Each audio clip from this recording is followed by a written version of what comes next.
2022 is fastly coming to a close, and I want to help authors become their most productive selves ever as we enter into the new year. And by doing so, I need for authors to stop believing the biggest lie that we have collectively brought into. And that lie is there is a thing called writer's block.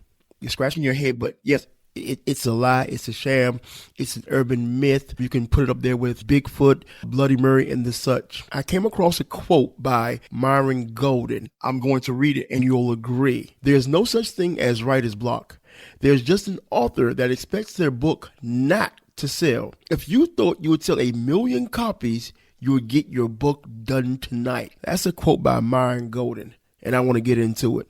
Let's go. NL Publishing Service Academy proudly presents Listen Up, I Got a Story to Tell podcast with literary success consultant DK Walker. Sharing with you writing tips, marketing ideas, publishing information, and inspiring interviews for your author journey. So, without further ado, let's get right into it with DK Walker. Hey, how's it going? I'm DK Walker, and this is Listen Up, I Got a Story to Tell podcast.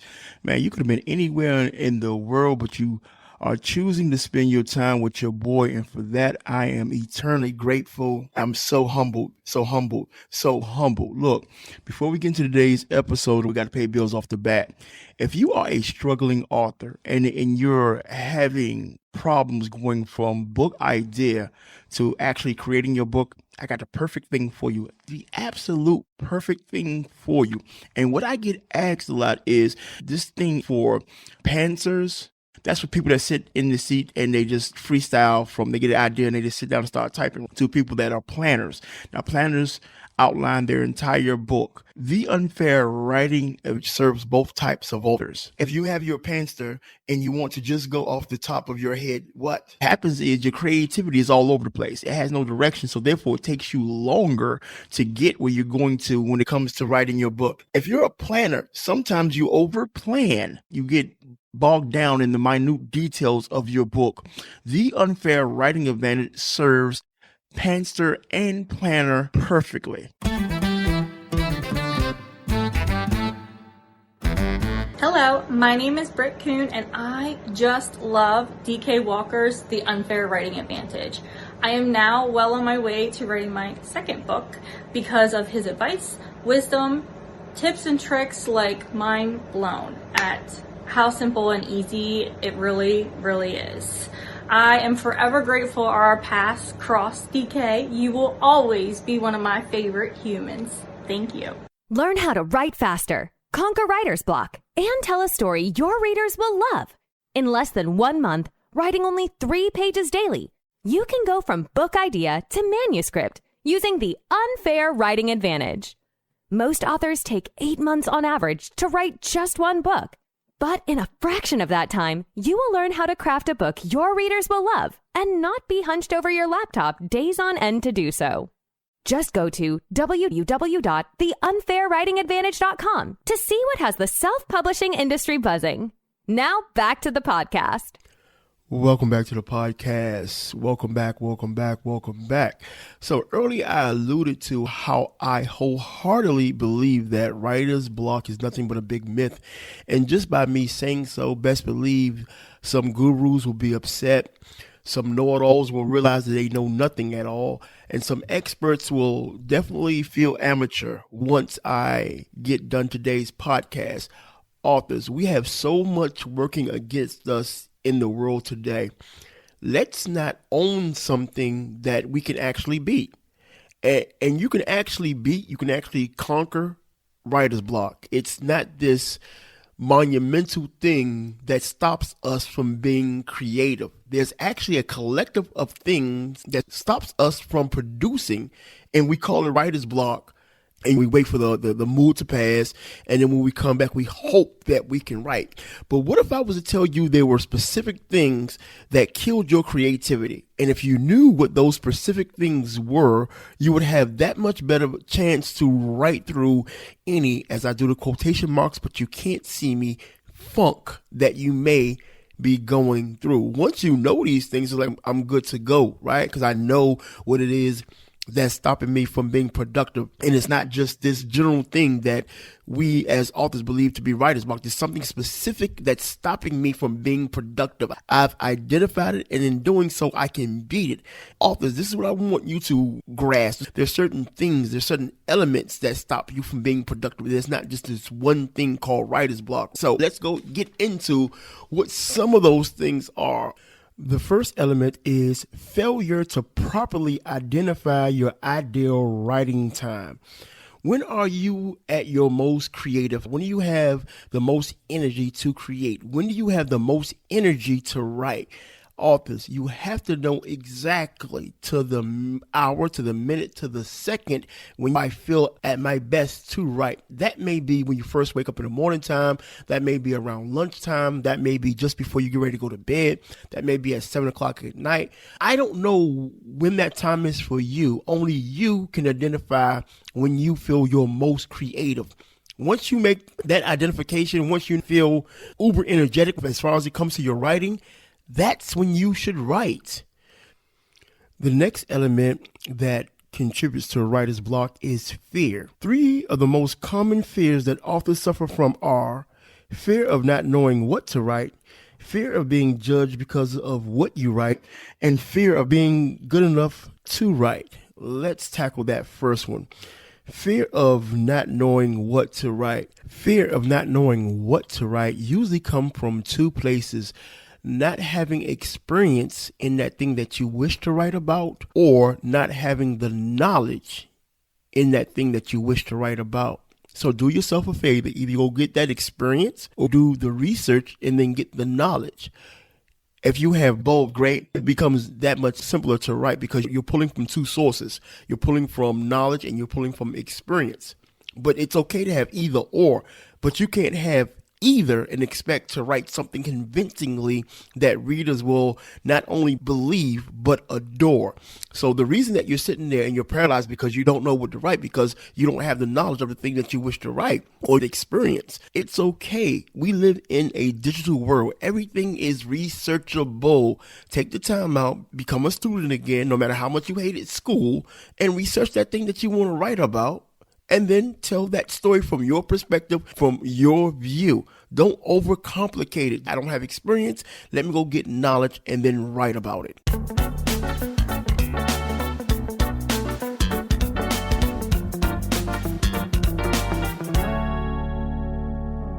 Hello, my name is Britt Kuhn, author of Radiant. I am so over the moon excited that I am holding my book in my hands, and it is all thanks to DK Walker at NL Publishing Services. I promise you, I did not know how to write a book, yet here it is. Your guidance and direction during this entire process and your ability to handle my indecisiveness has been such a blessing. I am so grateful for you, and I will forever sing your praises. Thank you so much for being you, and I can't wait to work on the next one. Writing your manuscript has been hard enough, so let NL Publishing Service Academy make self-publishing your book easy as possible. From beautifully designed full and ebook covers to uniquely done typesetting and formatting, our goal is to professionally enhance your manuscripts and book covers to give your readers the best reading experience possible. Need marketing tips, tactics, and strategies? We can help you with that. How about branding and broadening the reach of your author platform? Yep, we can help you with that too. So no matter what your self-publishing needs are, NL Publishing Service Academy has you covered. Just head over to www.nlpublishingservices.com for whatever your self-publishing needs are. And now back to the podcast. The next one is fear of being judged because of what you write. Authors, you gotta have thick skin if you want to become and maintain being a full-time author. You got to have thick skin. You have to not care. And I know that sounds callous. I know that sounds harsh, but everybody has an opinion and everybody's entitled to their opinion. Everybody is going to be judged. You know, whether you believe or don't believe, Jesus Christ himself was judged. And this comes from the man that says, judge not, lest ye be judged. But mankind and all their arrogance is going to judge. Are you going to let what they think stop you from doing what you love to do? that's more so of an internal battle than an external one. That means that's only something that you could control. And once you realize that everybody has an opinion, right, wrong, or indifferent, it doesn't matter. Your job is to be true to yourself. And as an author, the only way that you will eventually know that your work is any good is for it to be judged. So welcome the opinions, welcome people with the not great reviews, welcome the people with the great reviews, welcome the people think that you're not qualified to write what you're writing. It doesn't matter. It only matters that like I'm doing what I want to do, I'm doing what I love, and eventually as I keep doing it, I'm going to get good at it, and then I'll become great. But you can only go from novice to great with experience in writing. So let people judge, let people have their opinions. There's a saying out there, and I don't want to mess it up, but I believe it goes this way. What people think of you is no concern of yours. I'm going to say that again. What others think of you is no concern of yours. Get to writing. The third element of fear is fear of being good enough to write, aka imposter syndrome. Look, we've all been there. We all deal with it. Let me go ahead and ruffle some more feathers as I'm telling people that writer's block is not a real thing, which it isn't. Also, self-affirmations is a lie. Like, DK, where are you going with this? You're really going to piss a lot of people off. It's okay, man. The older you get, the less you care. But I want y'all to really think about that. And I'm going to tie it right back into fear of being good enough to write. Self-affirmations is a lie until you start doing the thing that you're telling yourself.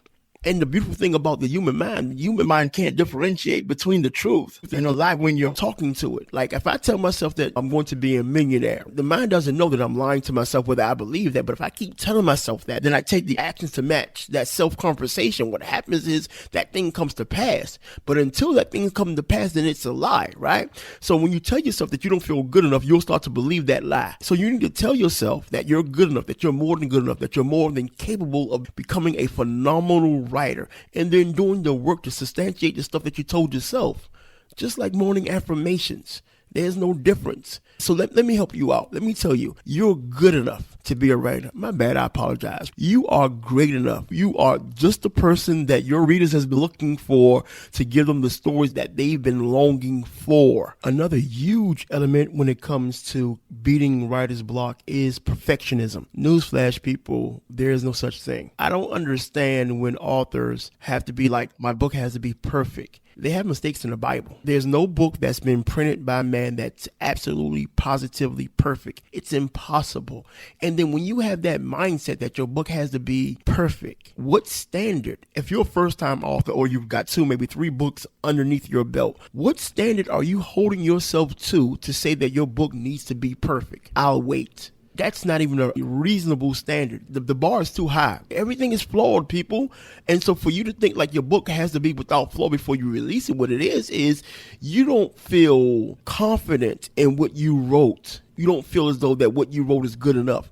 So you'll keep editing, re-editing, rewriting. You'll go through the whole doggone spectrum of the reasons of it's not just ready yet and tweak it to death. You'll tweak it so much that it won't even match the idea that you had for the book. My thing is never go past 3 drafts. If you have a good enough editor, you should not be going past 3 drafts. What are you looking for? Besides the blatant mistakes and the typos that's right there in your face, I'll ask that once again. What are you looking for? You can't find it. What you're finding, excuse me, I'm wrong. I'm so wrong. Matter of fact, you did find it. You found the excuse not to put your book out. So you'll keep telling yourself it's just not ready yet. And it's not the book that's not ready yet. It's actually you that's not ready yet. Perfectionism. It's not a thing, authors. It's not a thing. I'm sure there are other things that contribute to writer's block, but my list comes to the end with distractions. No disrespect with anybody with ADD or ADHD, but we have this society where we at now. We have the attention span of a microwave, meaning that we want everything to be instant. What happens as authors, it is so hard to get into that vein of writing when everything is just falling into place. And so when we distracted and we say somebody calls us and we answer the phone and we get off the phone and we mistakenly think that we're going to get back to writing what we were writing before, it doesn't happen. like a jazz player. They get in a pocket, meaning they're not even reading the music sheets anymore. They're just in a pocket. They feel it. Same thing with authors. We get to writing, we start to feel it. You ever wonder how an author will have a set word count or page count, and they may write 5 times that or 10 times that? They got into a rhythm. I want you to think Kobe Bryant when he hit 81. I want you to think when Michael Jordan was having a great game. I want you to think how Michael Phelps dominated the Olympics. I want you to think about any great being great. They found their rhythm. Just like authors, we find our rhythm when we read our writing and we're happy with it. And that's a rarity because authors, we are our own worst critics. We'll read something and we're just like, oh, we'll think it's trash. And then somebody else will come through and read it and be like, oh my God, this is really good. We are our own worst critics. And so when we actually get into a rhythm and we're loving what we're writing, no matter come hell or high water, sickness and death, nothing is to stop you. Okay, maybe it depends on who's dying. And I know that sounds harsh, right? But unless it's a close loved one, what are we talking about here? It's so hard to catch that rhythm. It's so hard to catch that vein. It's so hard to catch that wave. I don't want to be bothered. Like I've instructed my family and they have the list of exactly who it is that can bother me. If they're not on the list, please don't waste my time and don't waste me being pissed off to the highest festivity because you choose to waste my time about some things that wasn't on my list. This is really short. Death, possible fatal illness, and that's it. No more, no less. Distractions, stay away from them. Yeah, when it comes to your computer, cut off all your notifications. I believe the term is putting your computer on airplane mode, and with your phone, cut it off. Because if it's there and it's on, you'll scroll because we've already been trained to. If the phone is near you, you're going to pick it up and scroll your favorite social app. Do yourself a favor. Cut your phone off and don't even bring it into your writing space. If you're writing home, go leave it as far away from you as possible, meaning that you got to go up flights upstairs to get to your phone. If you like to write outside of your house, which I like to do at Starbucks, leave your phone in the car. If you're married, call your husband and wife and like, hey, I'm leaving my phone in the car. If they know you, they should know why. And like, hey, I'll come back and check my phone about an hour. And by that time, you should at least got a good amount of writing in. So lessen the distractions so you can keep writing. Lessen the distractions so you can keep writing. To learn how to debunk, demystify, and defeat writer's block for good, head over to theunfairwritingadvantage.com. Head over to theunfairwritingadvantage.com at www.theunfairwritingadvantage.com to learn how to debunk, demystify, and defeat writer's block for good. Yo, it's your boy DK, man. I appreciate y'all staying with me. As usual, I never plan to run my mouth as long as I do. I just, I guess I catch a wave, I catch a vein, and I like to talk. So it's only right that I keep going on and on and on and on. But I hope and pray that you did find some value with this podcast. And if you did, do me a huge favor. No matter what platform that you're listening to this podcast on, share it with an author friend. Right? Because an author friend, you may not need this advice, right? Hopefully you still found it valuable, but somebody that you may know in your author circle may need it. Share it with them. Also, if you happen to listen to this podcast on Apple Podcasts, leave me a review. I would greatly appreciate it. That little bit of support means the world to me. And as I close the show, I want to read the quote from Myron Golden. What happens is we're not properly motivated to see our books through. Here's this quote. There's no such thing as writer's block. There's just an author that expects their book not to sell. If you thought you'd sell 1 million copies, you'll get your book done tonight. Myron Golden. Peace. This episode of Listen Up, I Got a Story to Tell podcast has ended. But please be sure to subscribe for more literary strategies and tactics to help you create the profitable, successful author career you've always wanted. And don't forget to rate and leave a review so we can continue to bring you the best author and book-related content. See you on the next episode.